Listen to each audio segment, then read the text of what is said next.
Coucou la famille, c'est Kinglish Monanzambe en direct de Kinshasa. Rendez-vous sur YouTube et abonnez-vous massivement à la chaîne Info Plus RDC. Les belles informations, les bonnes informations factuelles, vérifiables et vérifiées. Info Plus RDC, rendez-vous tous sur YouTube. Easy. Compte rendu de la 13e réunion du Conseil de ministres. Le Premier ministre chef du gouvernement, Jean-Michel Sama Lukonde Kyenge, a présidé ce vendredi 30 juillet par visioconférence la 13e réunion du Conseil de ministres. 5 points étaient inscrits à l'ordre du jour, à savoir 1.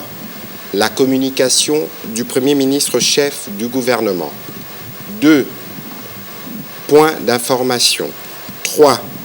Approbation d'un relevé des décisions du Conseil de ministres. 4. Examen et adoption des dossiers. 5. Examen et adoption d'un texte. De la communication du Premier ministre chef du gouvernement. La communication du Premier ministre chef du gouvernement a porté sur 4 points principaux, à savoir 1. De l'organisation du séminaire gouvernemental. Le Premier ministre a présenté ses félicitations aux membres du gouvernement pour leur participation active au séminaire organisé à leur intention du 22 au 24 juillet dernier pour se ressourcer et s'est focalisé sur la mise en œuvre du programme du gouvernement qui repose sur 15 piliers, 62 axes et 340 actions. À la suite de ces séminaires, il est attendu l'adoption et la promulgation de l'ordonnance portant attribution des ministères, l'envoi par le Premier ministre aux membres du gouvernement des lettres des missions ainsi que par la signature d'un code d'éthique. Le Premier ministre a exhorté le ministre à faire du programme du gouvernement leur bréviaire de chaque matin. Il leur a rappelé la nécessité de se concentrer sur la mise en œuvre des actions sous la conduite du président de la République, des actions qui doivent partir de nos 145 territoires parce que c'est dès la base que l'impulsion doit être donnée pour ce qui concerne le développement de notre pays. Le deuxième point abordé dans la communication du Premier ministre, c'est sa visite de travail effectuée en début de semaine dans la République égyptienne. Pour répondre à l'invitation de son homologue égyptien en vue de consolider les échanges entre les deux pays à la suite de contacts réguliers existants entre les chefs d'État de la République démocratique du Congo et de la République d'Égypte. La mission a porté essentiellement sur la visite du chantier de la cité administrative de Almassa capitale, située à 80 km du Caire. Le projet d'extension de la ville-province de Kinshasa, dans sa partie est, s'inspirera de ces modèles. C'est dans ces cadres que des discussions ont eu lieu entre le membre du gouvernement et la société égyptienne, maître d'ouvrage spécialisé dans les développements des villes. Kitoko City sera bâti à l'image de la ville de Almassa du Caire. Les aspects techniques du projet ainsi que les mécanismes de financement ont été discutés avec la partie égyptienne.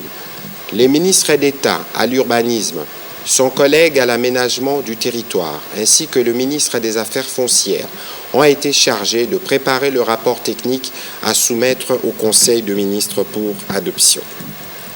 Le troisième point de la communication du Premier ministre a porté sur les décès d'un étudiant à l'université de Kinshasa. Le Premier ministre chef du gouvernement a déploré la mort de l'étudiant Chama Kwete. Il a indiqué que pareil événement est inacceptable et qui ne devrait plus se répéter. Il a réitéré, à la suite de l'implication du ministre de l'Enseignement supérieur et universitaire, les condoléances du gouvernement à la famille de l'illustre disparu ainsi qu'à toute la communauté estudiantine et professorale de l'université de Kinshasa. Il a encouragé la justice à faire son travail afin de sanctionner sévèrement et de manière exemplaire les coupables. Il a rappelé la nécessité pour le gouvernement de poursuivre la formation de policiers dans les maintiens de l'ordre public et de les doter des armes non létales pour éviter pareil incident dans l'avenir. Autre point abordé par le Premier ministre. Il a rappelé aux membres du gouvernement la nécessité de rester attentifs aux revendications sociales pour prévenir les mouvements de grève, notamment dans les secteurs de la santé et dans les secteurs du transport. Il a également informé le membre du gouvernement de la reconduction des mesures de 15 jours arrêtées au Conseil des ministres du 18 juin dernier à Bunia concernant la lutte contre la propagation de la pandémie à coronavirus.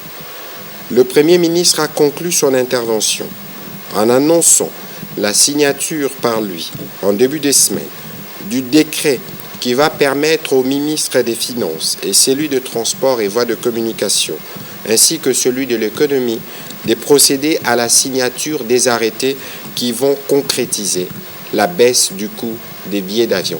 Il en sera de même dans le prochain jour en ce qui concerne le produit surgelé. Au chapitre 2 du Conseil des ministres de ce jour, relatif aux points d'information.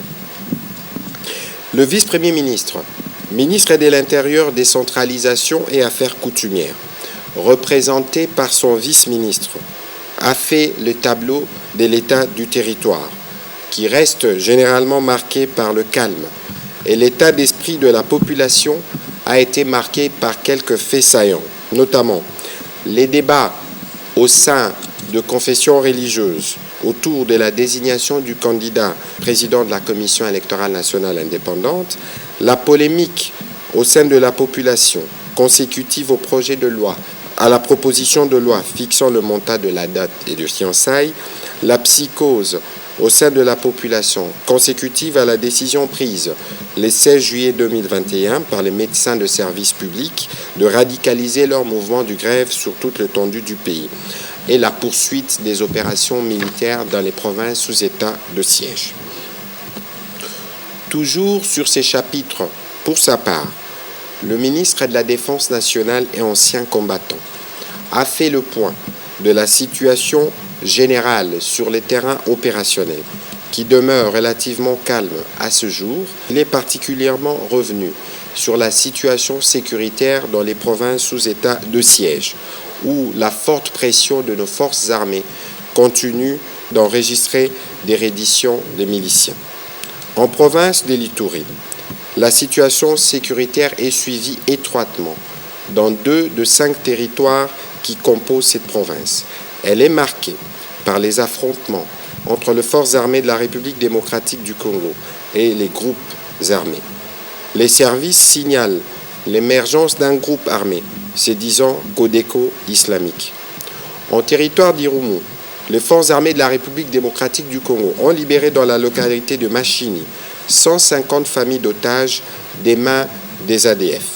Cette opération a coûté la vie à 5 de nos vaillants militaires et blessé 7 autres qui ont été admis en soins. Le gouvernement salue l'âme de ces vaillants combattants.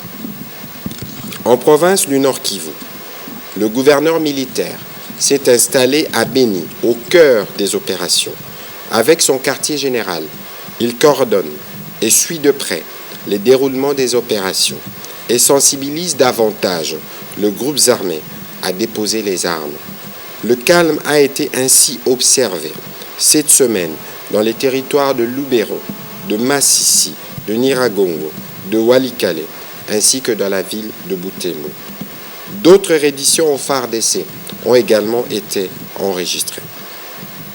Dans la ville de Goma, le bouclage effectué par les forces de l'ordre le 18 juillet 2021 au quartier Bujovu pour réduire la circulation des armes et favoriser le retour de la paix s'est soldé par l'interpellation de 139 personnes, dont une dizaine de militaires forces armées de la République démocratique du Congo et 9 sujets étrangers mis à la disposition des services de migration. Des 66 de ces 139 personnes ont été relâchées et 73 autres ont été transférées à la prison des Munzenzi. Des armes et munitions ont été saisies dans quelques maisons de ces criminels. Le ministre de la Défense nationale et ancien combattant a également signalé au Conseil des ministres l'achèvement du chantier de construction par les génies militaires des 1000 maisons destinées à être livrées aux victimes de l'éruption du Nyiragongo. Évoquant la situation dans la province voisine du Sud Kivu, le ministre de la Défense nationale et ancien combattant a informé le Conseil du transfèrement à la justice militaire de 9 militaires, dont 7 poursuivis du chef des pillages de biens de la population et 2 autres pour vente des munitions et tenues militaires aux combattants Mai Mai, Biloz et Bishambuke à Minembwe. Le gouvernement suit de près la situation dans les hauts plateaux et envisage de nouvelles mesures qui permettront le retour de la paix. Au point 3 de ce chapitre sur les points d'information, le ministre de la Santé publique, Hygiène et Prévention a informé le Conseil des ministres que la tendance générale à la semaine épidémiologique 29, après la déclaration de l'épidémie le 10 mars 2020, a été marquée par une baisse de l'incidence de Covid-19 de 18,7% par rapport à la semaine précédente. En effet, la régression a été constatée de 32% au cours de cette période à Kinshasa, contrairement à d'autres provinces où il a été remarqué une augmentation de 8,19% des cas confirmés par rapport à la semaine précédente. Quant au taux d'occupation de lits à Kinshasa, nous continuons d'enregistrer des baisses. À ces sujets, les efforts du gouvernement sont dorénavant déployés pour élever les défis de prise en charge médicale à l'intérieur du pays, particulièrement dans la province du Nord Kivu. Il y a un besoin accru en oxygène qui dépasse la capacité de production installée sur place. C'est ainsi qu'à l'initiative du président de la République, chef de l'État, le gouvernement de la République va acquérir 4 unités de production d'oxygène pour 4 villes de la partie est de la République démocratique du Congo où les cas de Covid se sont révélés en hausse ces 2 dernières semaines. La capacité de production de chacune de ces unités est de 100 bonbonnes d'oxygène par jour. En ce qui concerne la vaccination, le ministre de la Santé publique, Hygiène et Prévention a rassuré le Conseil de l'avancement du processus d'allocation diversifiée des vaccins à la République démocratique du Congo. C'est ainsi qu'il signale l'arrivée de 250 380 doses du vaccin Pfizer d'ici la mi-août 2021 et 4,6 millions autres doses arriveront en septembre prochain dans le cadre de l'initiative COVAX. Avant de conclure son intervention, le ministre de la Santé publique, Hygiène et Prévention a évoqué une série de négociations qui ont été entreprises entre les bancs syndicales du personnel de la santé et le gouvernement, lesquelles ont abouti à des résolutions concrètes, invitant ainsi la grève dans les secteurs de la santé. Face aux revendications salariales, les médecins des services publics bénéficieront d'une allocation suivant le barème convenu au terme de ces négociations avec le ministère de la Santé et le ministère du Budget. Quant aux revendications du personnel de santé non médecin, en attendant leur rencontre avec le ministre de la Santé, 5092 agents sont déjà alignés et touchent leur prime des risques réajustée à partir de ce mois de juillet 2021. Les autres revendications seront prises en compte dans la loi des finances pour l'exercice 2022. Le gouvernement a invité leurs syndicats à prendre part aux conférences budgétaires qui débutent ce lundi 2 août 2021. Pour sa part, le ministre d'État, ministre de l'Urbanisme et Habitat, a présenté au Conseil le rapport de la mission officielle de la délégation qu'il a conduite avec des experts congolais à Yaoundé en République du Cameroun du 20 au 26 juin 2021 dans le cadre de la 40e Assemblée générale de Shelter Afrique.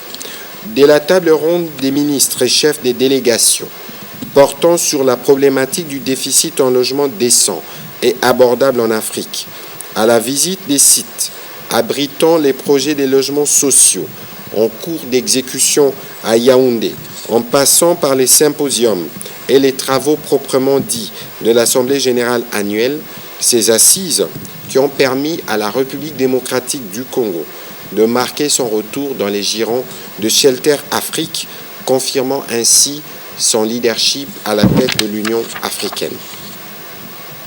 En termes des résultats obtenus, le ministre d'État, ministre de l'Urbanisme et Habitat, a cité quelques exemples, notamment une ligne de crédit hypothécaire de 4 millions de dollars américains accordée à une banque congolaise à désigner pour des prêts hypothécaires, la création d'une structure en joint venture à actionnariat composée de Shelter Afrique et Acoprime pour assurer la mise en œuvre de programmes de logements décents et abordables, l'ouverture d'un bureau, des représentations de Shelter Afrique à Kinshasa, l'envoi d'une équipe d'experts de Shelter Afrique à Goma dans le prochain jour pour évaluer la situation sur place en vue de définir les niveaux d'intervention de cette institution sur terrain. Pour conclure, le ministre d'État, ministre de l'Urbanisme et de l'Habitat, a fait état de son entretien téléphonique avec le président de la République sœur du Cameroun, son Excellence Paul Biya, lui rappelant le rôle important joué par la République démocratique du Congo dans la création de Shelter Afrique en tant que bras opérationnel de l'Union africaine. Au chapitre 3 du Conseil de ministres de ce jour, approbation d'un relevé des décisions du Conseil de ministres. Le Conseil de ministres a adopté le relevé des décisions prises lors de sa 12e réunion tenue le vendredi 16 juillet 2021. Au point 4 du Conseil de ministres de ce jour, examen et adoption de dossiers.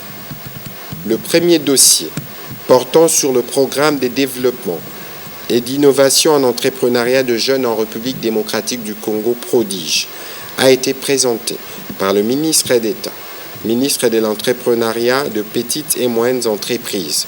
Il a expliqué au Conseil le sens de ce programme, lequel vise la construction des infrastructures spécifiques dédiées à booster et encadrer les initiatives entrepreneuriales dans les chefs des élèves et des étudiants.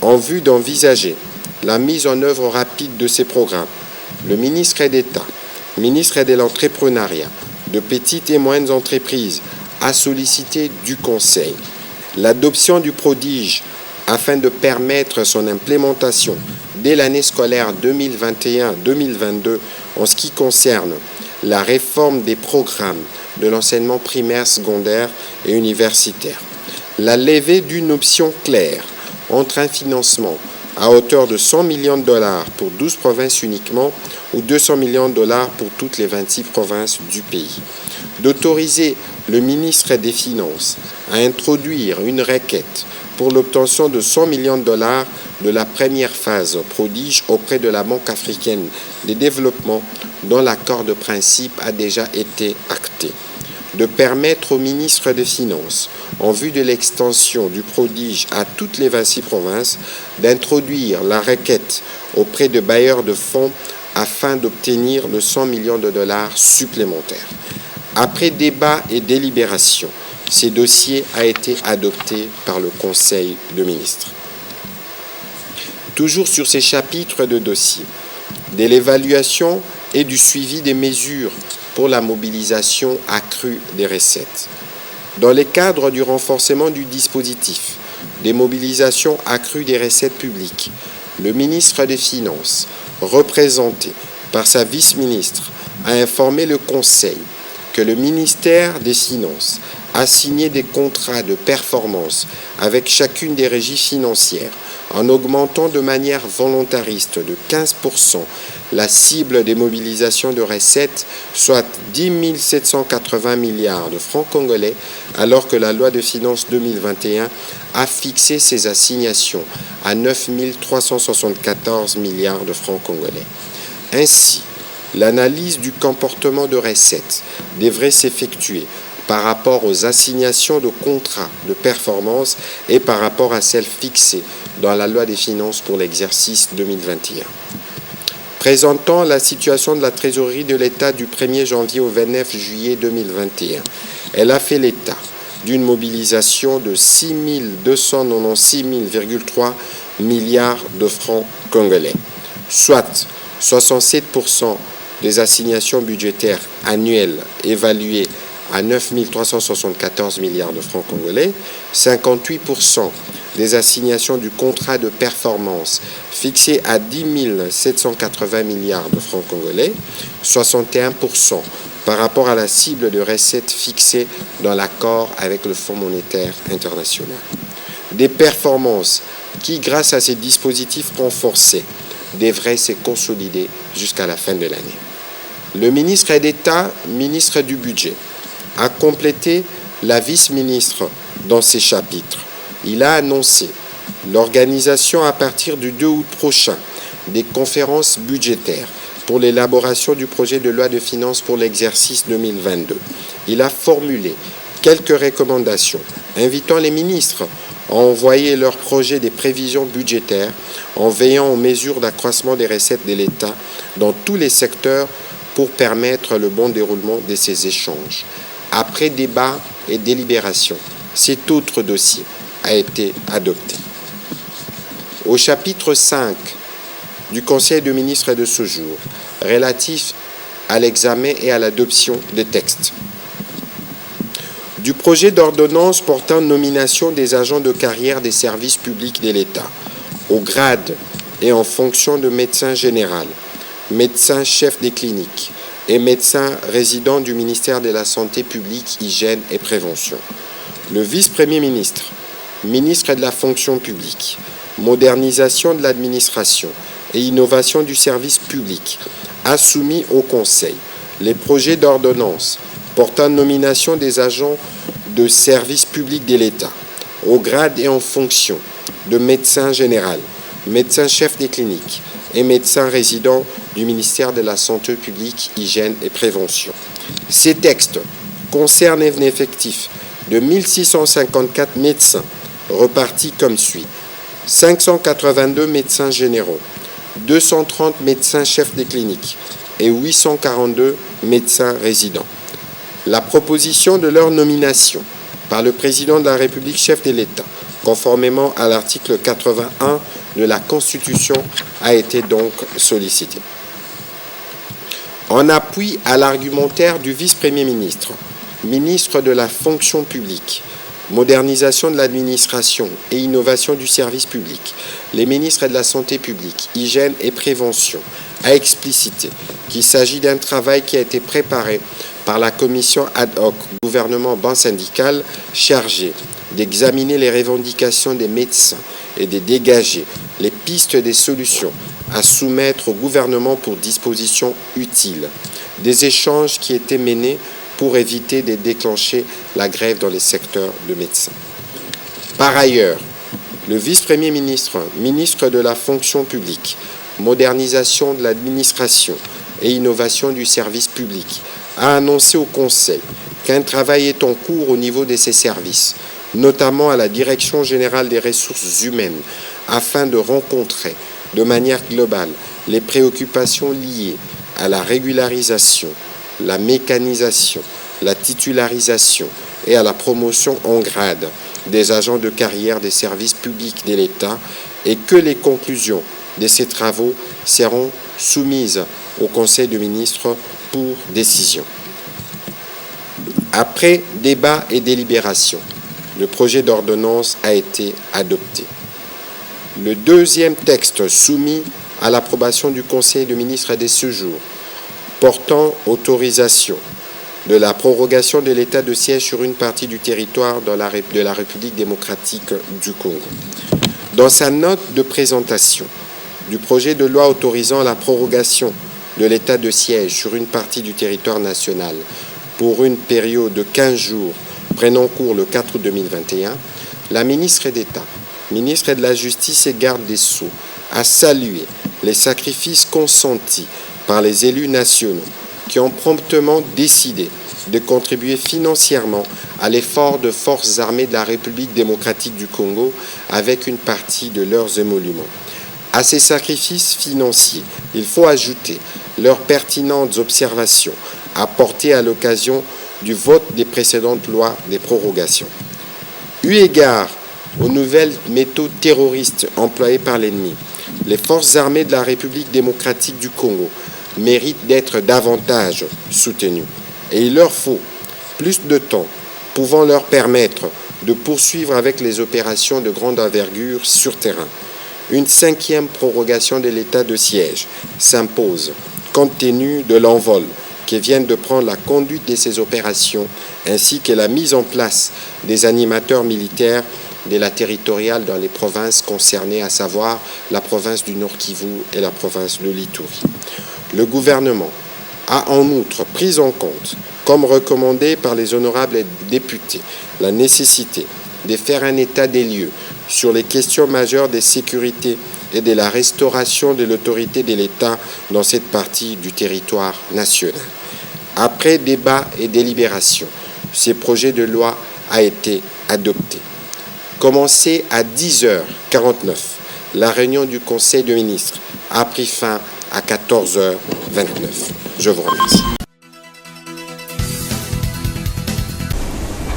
Coucou la famille, c'est Kinglish Monanzambe en direct de Kinshasa. Rendez-vous sur YouTube et abonnez-vous massivement à la chaîne Info Plus RDC. Les belles informations, les bonnes informations factuelles, vérifiables et vérifiées. Info Plus RDC, rendez-vous tous sur YouTube. Easy.